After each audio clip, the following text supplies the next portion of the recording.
Stand by there, Dean.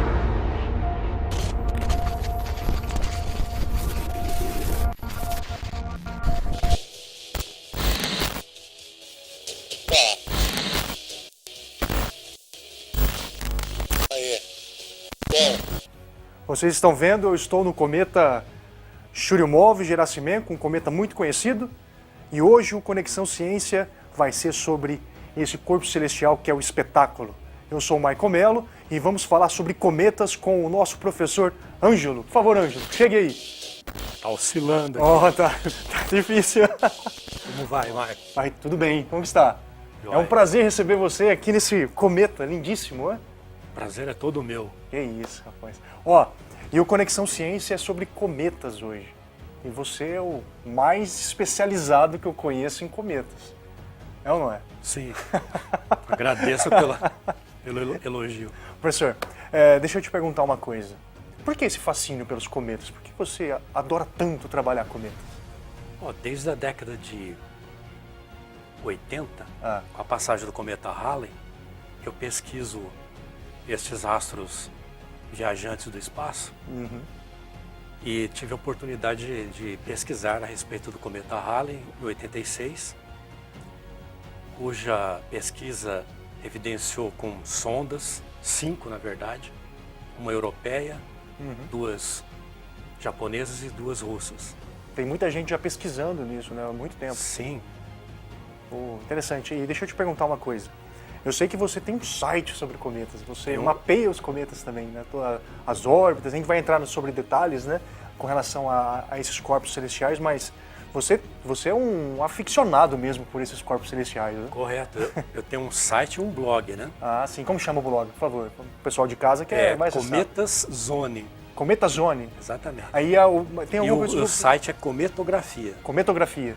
E Inclusive- quantos cometas já tem catalogado lá no seu É site? numa faixa de 5 mil.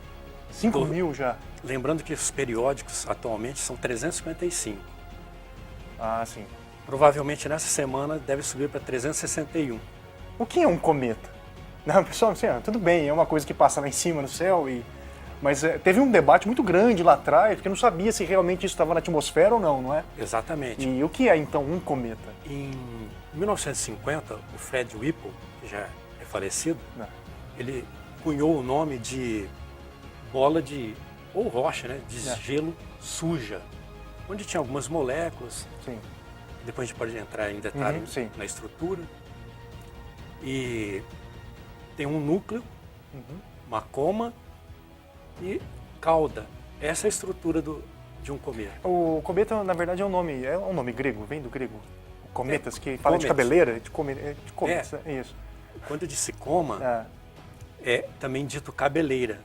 Tá. Ela é formada geralmente em torno de 5 unidades astronômicas. Lembrando que uma unidade astronômica é a distância Terra-Sol, 150 milhões de quilômetros em Sim. média, né? Depende da estação, proximidade da Terra com o Sol.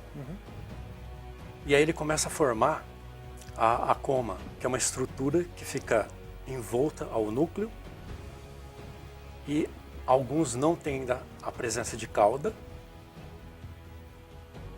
Geralmente tem da ordem de um núcleo de 10 quilômetros, a coma milhares de quilômetros e a cauda milhões de quilômetros.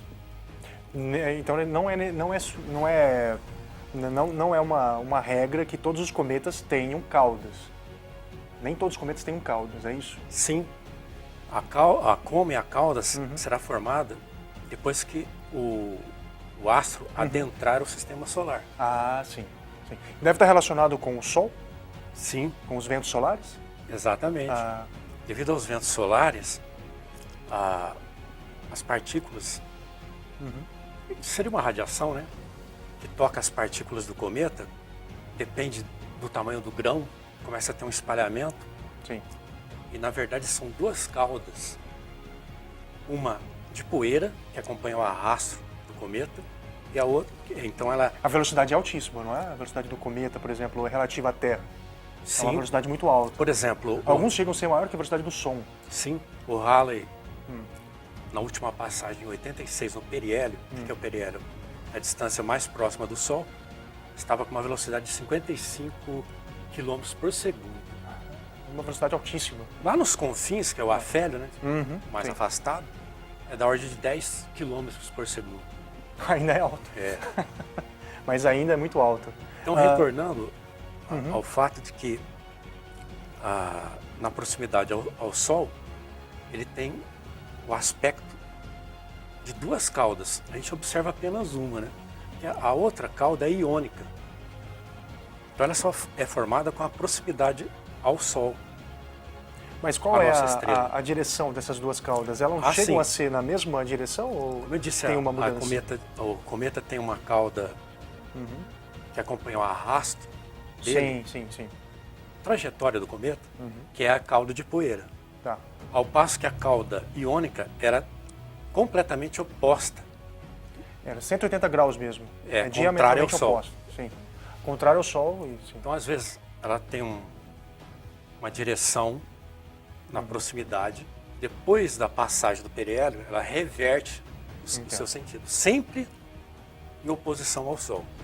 Entendo.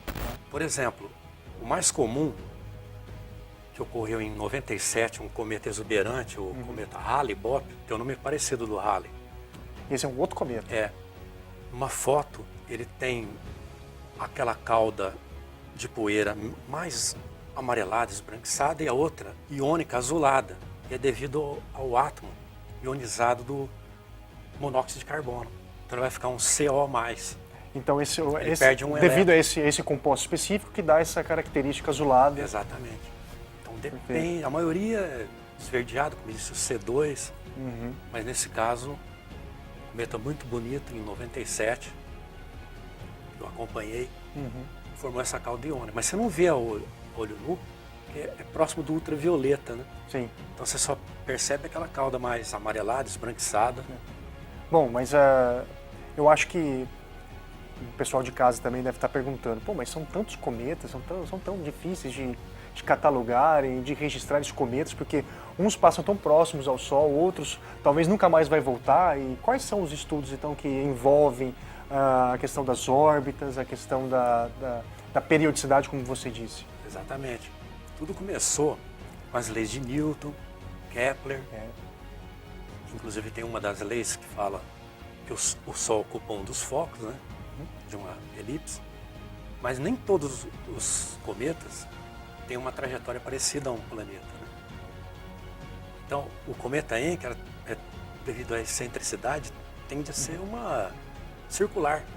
Ao passo que o Halley, sim, tem uma trajetória elíptica. Mas esses são cometas confinados no sistema solar. Porque ele pode sair do sistema e pode voltar depois. O caso do Halley é família Halley, então é de curto período, 76 anos. Curto período até quantos anos o período? Faixa de 200 anos. Até 200 anos é um curto período. Depois vai para longo período. Nós temos também um cometa de aparição única. Provavelmente vai ter uma órbita hiperbólica. Ou parabólica. Ou parabólica. Esse Ele aí não passa volta uma mais. vez e nunca... Esse não volta mais. Passagem, por isso que chama aparição única. Tá. E tem como catalogar isso aí, né? Porque por isso aqueles nomes estranhos dos cometas, né? Exatamente. Como que é? E aí, nem essa nomenclatura de cometas, Isso. nem todos são periódicos. Então, um cometa ainda desconhecido na sua trajetória, ele recebe uma letra X. Na sua trajetória. Por exemplo, primeiro cometa do ano na primeira quinzena, se for agora em 2017. Então, janeiro, dia 10 de janeiro. Então, ele vai ser C Porque é um cometa. barra 2017. Certo. A1. Então, recebe a primeira letra do alfabeto, número 1. A cada quinzena, você muda a letra do alfabeto. Pode ser que teve 2 cometas naquela quinzena, então seria A2. Entendo. Devido a novas passagens, ele se torna periódico. Ele passa a receber a letra P na denominação. E se foi um cientista, punha o nome dele ou sobrenome, que nem o caso que eu falei, Lovejoy. E o Churyumov, onde nós estamos aqui. Exatamente. Uma dupla, Churyumov-Gerasimenko. É um cometa periódico número 67. Isso significa que o 67... Atualmente, como eu disse, já vai ser catalogado pela União Astronômica Internacional o cometa de número 361. Então, esses são os periódicos. Entendo. A gente tem milhares já, coisas Catalogados de não periódicos. Tipo P barra alguma coisa. E acontece, por exemplo, dele ser periódico e a gente não vê mais. Olha, era para ele passar aqui, mas não passou. Por quê? Ocorreu, vou dar um exemplo. Pela ordem, né, o cometa periódico número 1 é o Halley, 1P barra Halley. Aí, como eu falei, do Encke, 2P barra Encke. O 3 seria o Biela, já não é mais P.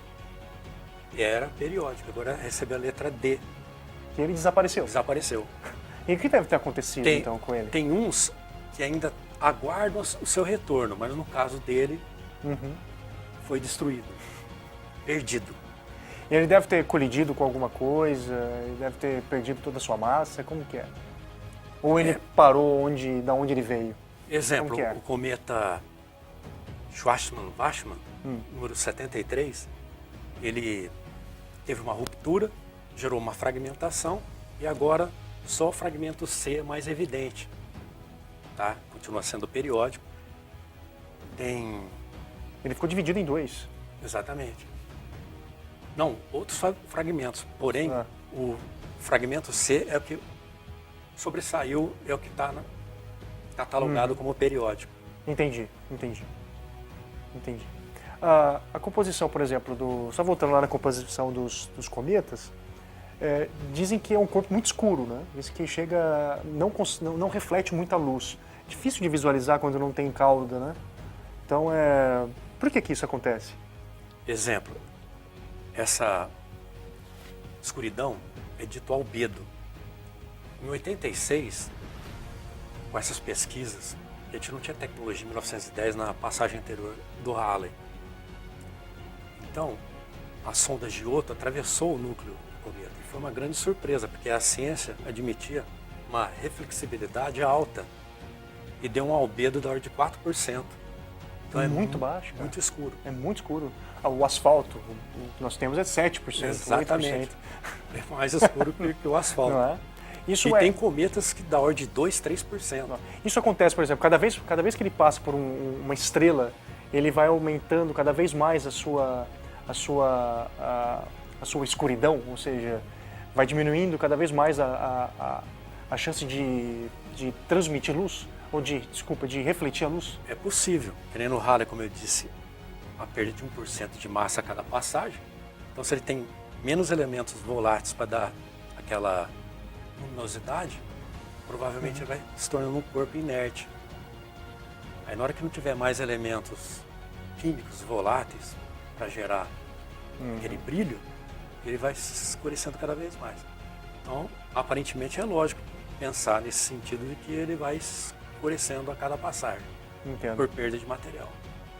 E ele vai mudando, com certeza, a sua massa e o seu órbita também pode mudar, não pode? Sim. Se vai diminuindo a massa, ele pode mudar a órbita. Pode ter algum choque com pequenas partículas, um asteroide, Sim. que pode deslocar a sua trajetória. Entendo. E o brilho? O brilho muda também? E muda o período também, né? Muda o período, porque você muda a massa, né? Exatamente. E vai ter que mudar o período, né? Muda a gravidade. E tem gravidade o cometa? Tem. Essa é uma pergunta, né? muito pequena. Né? Mas tem. Porque veja, a massa da Terra, o Sol é 10 a 30 quilogramas. 10 elevado a 30 quilogramas. Da ordem de 30. 2, 10 a 30, aproximadamente. A Terra é da ordem de 10 a 24. A Lua 10 a 22. O cometa é da ordem de 10 a sexta. É muito baixo. Em quilogramas. Então tem gravidade, mas é muito pequena, né? Mas isso com certeza, em estudos de sondas, por exemplo, né, você pode alterar a gravidade. Se você manda uma sonda para o cometa, você pode alterar até o período dela, não pode? Pode. Então uma ideia referente aos asteroides, que seria um outro assunto nosso, sim. É a tendência de choque com o nosso planeta, né? É evidente, pode ocorrer a qualquer momento. Então uma das ideias é levar uma sonda para deslocar a trajetória do cometa. Não explodir, né? Não é muito viável, porque depende do tipo do cometa ou um asteroide. O material que contém pode ser uma rocha. Entendo. E aí você vai aumentar o número de fragmentos que vai atingir o planeta. Então não é conveniente escolher esse caminho.